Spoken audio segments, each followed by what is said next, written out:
வணக்கம் and welcome to delight cinemas. இன்னைக்கான இந்த அப்டேட்ஸ் வீடியோவில் ஃபர்ஸ்ட் நம்ம பார்க்க போகிற அப்டேட் எந்த படத்தை பற்றி அப்படின்னு பார்த்தீங்கன்னா, டைரக்டர் வெற்றிமாறனுடைய இயக்கத்தில் எஸ்டிஆர் நடிக்கிற அரசன் ஷூட்டிங் ஒரு வழியாக இப்போ ரெஸ்யூம் பண்ணியிருக்காங்க. இது எஸ்டிஆரே அவருடைய இன்ஸ்டாகிராம் ஸ்டோரியில் போட்டு கன்ஃபார்ம் பண்ணிட்டாரு.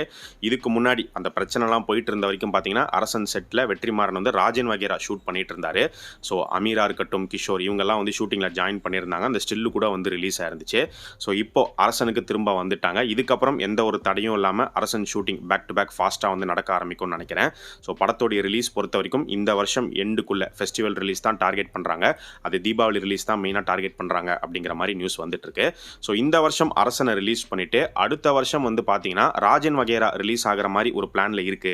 வெற்றிமாறன் அப்படி தான் பிளான் பண்ணிட்டு இருக்காரு. அதனால தான் இப்போ அந்த ஷூட்லாம் நடத்தினாருங்கிற மாதிரி சொல்லப்படுது.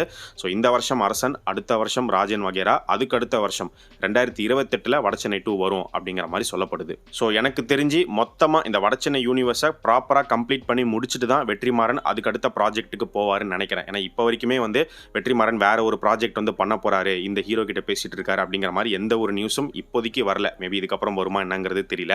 ஸோ அதனால கம்ப்ளீட்டாக வடச்சென்னையில் தான் அவருடைய ஃபுல் கான்சன்ட்ரேஷன் இப்போதைக்கு இருக்கும் அப்படின்னு நினைக்கிறேன்.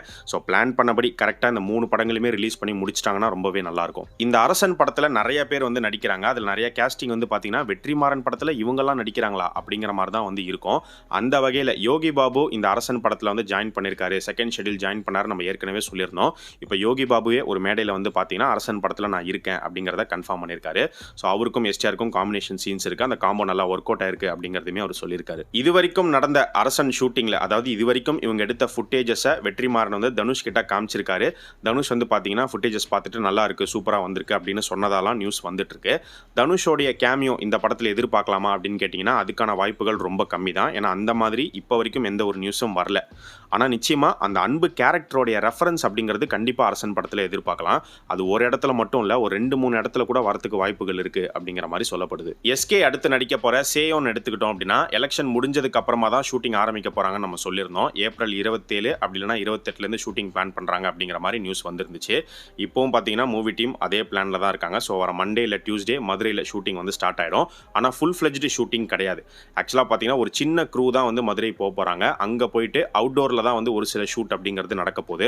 க்ரௌட் போர்ஷன்ஸ் இந்த மாதிரி ஒரு சில விஷயங்களை ஷூட் பண்ணிட்டு திரும்ப வந்துருவாங்க அப்படின்னு தான் வந்து சொல்லப்படுது. ஸோ மே 14, 15 தான் பார்த்தீங்கன்னா ஃபுல் ஃப்ளெஜ்டு ஷூட்டிங் அப்படிங்கிறத ஸ்டார்ட் பண்ண போகிறாங்க. எஸ்கேவும் மேலே தான் வந்து ஜாயின் பண்ண போகிறாரு. இந்த படத்தோடைய ரிலீஸை பொறுத்த வரைக்கும் இந்த வருஷம் பூஜா ஹாலிடேஸ்க்கு இந்த படத்தை கொண்டு வந்துடணுங்கிறதுல மூவி டீம் ரொம்பவே தெளிவாக இருக்காங்க. ஸோ அதுக்கேற்ற மாதிரி ஃபாஸ்ட்டாக முடிச்சிருவாங்க அப்படிங்கிற மாதிரி தான் சொல்லப்படுது. அண்ட் இந்த படத்தில் விருமாண்டி ரெஃபரன்ஸ் கண்டிப்பாக இருக்க போது, கிளிம்ஸ்லேயே வந்து பார்த்துருப்பீங்க. ஆனால் அதை தாண்டி உலகநாயகனே இந்த படத்தில் வந்து ஒரு கேமியோ வரப்போறாருங்கிற மாதிரி நடுவில் ஒரு நியூஸ் வந்துருந்துச்சு.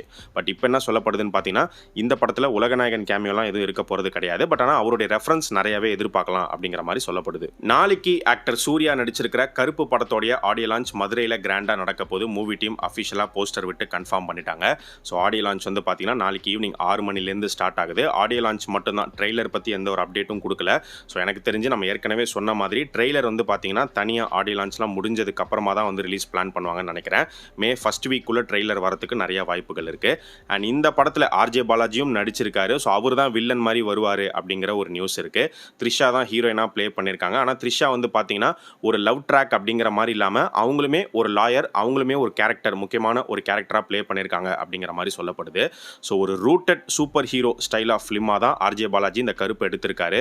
ஸோ அது ஒர்க் ஆச்சுன்னா ரொம்பவே சூப்பராக இருக்கும். கருப்புக்கு அடுத்து சூர்யாவுக்கு ரிலீஸ் ஆக போகிற விஸ்வநாதன் சன்ஸ். ஸோ கருப்பு ரிலீஸ்க்கு தான் அவங்க வெயிட் பண்ணாங்க. ஸோ கருப்பு வந்துருச்சு அப்படின்னா அதுக்கப்புறமா இவங்களுடைய அப்டேட்ஸ் ஒவ்வொன்றா நம்ம எதிர்பார்க்க ஆரம்பிக்கலாம்.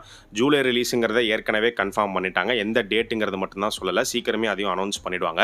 ஸோ ஜூலை 23 சூர்யாவுடைய பிறந்தநாள். அவருடைய பிறந்தநாளை முன்னிட்டு தான் மேக்ஸிமம் இந்த படத்தை கொண்டு வர பிளானில் இருக்காங்க. அப்படி பார்க்கும்போது ஜூலை 23 இல்லைனா 24 இந்த படம் ரிலீஸ் ஆகலாம் அப்படின்னு சொல்லப்படுது. அல்லு அர்ஜுன் எடுத்துக்கிட்டோம் அப்படின்னா இப்போ அட்லி இயக்கத்தில் ராக்கா படத்தில் நடிச்சிட்டு இருக்காரு. ஷூட் வந்து போயிட்டு இருக்கு. ராக்காக்கு அடுத்து பார்த்தோம் அப்படின்னா லோகேஷ் கனகராஜ் இயக்கத்தில் 23 ப்ராஜெக்ட் வந்து நடிக்க போறாரு.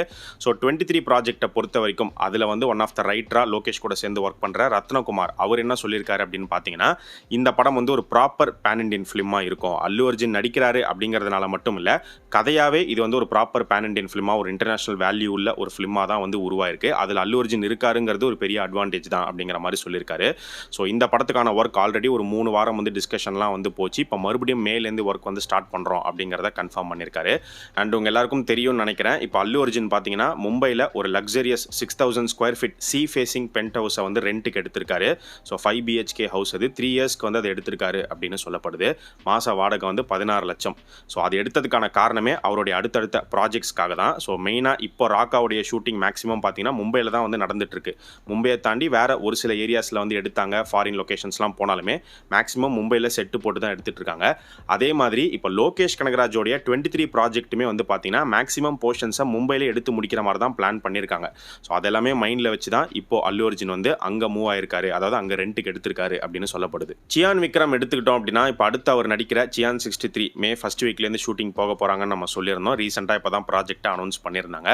அதை தாண்டி அவருடைய ஒரு லாங் பெண்டிங் ஃபிலிமான துருவ நட்சத்திரம், இந்த படம் இப்போ ரிலீஸ் ஆகிறதுக்கான ஒரு சில வாய்ப்புகள் இருக்குது, அறிகுறிகள்லாம் தெரியுது அப்படிங்கிற மாதிரி தான் சொல்லணும். ஆனால் போங்க ப்ரோ, இப்படி தான் அப்பப்போ நியூஸ் வருது, அதுக்கப்புறம் வந்து ஒன்றுமே இல்லாமல் காணாமல் போயிடுது அப்படிங்கிற உங்கள் ஃபீலிங் வந்து புரியுது.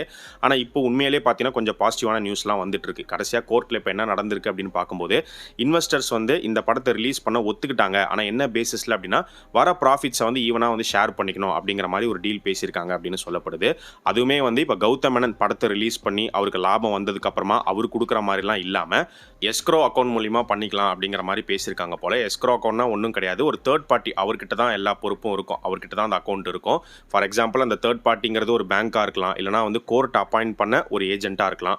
ஸோ அவங்க தான் எல்லாத்தையுமே டீல் பண்ணுவாங்க. ஸோ ப்ராஃபிட்ஸ் வந்ததுக்கு அப்புறமா பார்த்தீங்கன்னா அதை யார் யாருக்கு எப்படி கொடுக்கணும் அப்படிங்கிறத அங்கேருந்து தான் பிரித்து போகும். ஸோ அடுத்த ஹியரிங் பார்த்தீங்கன்னா வர மண்டே 27ஆம் தேதி நடக்க போகுது. அன்னைக்கு என்ன சொல்கிறாங்க, என்ன நடக்க போகுதுங்கிறத பார்க்கலாம். ஸோ பாசிட்டிவாக நடந்து முடிஞ்சுது அப்படின்னா இமிடியேட் ரிலீஸே வந்து எதிர்பார்க்கலாம். துருவ நட்சத்திரத்தை பொறுத்த வரைக்கும் மே ஃபர்ஸ்ட் வீக்கோ இல்லை செகண்ட் வீக்குள்ளே வரத்துக்கு வாய்ப்புகள் இருக்குன்னு சொல்லப்படுது.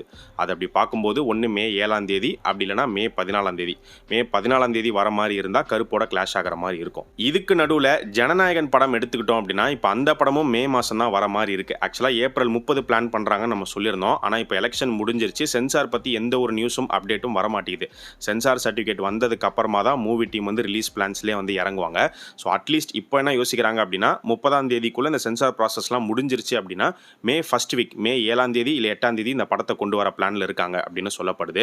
அதில் இன்னும் கொஞ்சம் டிலே ஏதாவது ஏற்பட்டுச்சுன்னா அதுக்கு அடுத்த வாரம் மே 14 இல்லை 15 வருவாங்க அப்படிங்கிற மாதிரி இப்போதைக்கு நியூஸ் இருக்குது.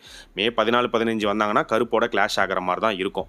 ஸோ கிளாஷஸ் ஏதாவது நடக்குமா, இல்லை முன்ன பின்ன ஏதாவது ஒரு படம் போஸ்ட்பாண்டோ ப்ரீபாண்டோ ஆகுமா, என்ன நடக்க போகுது அப்படிங்கிறத வெயிட் பண்ணி தான் பார்க்கணும்.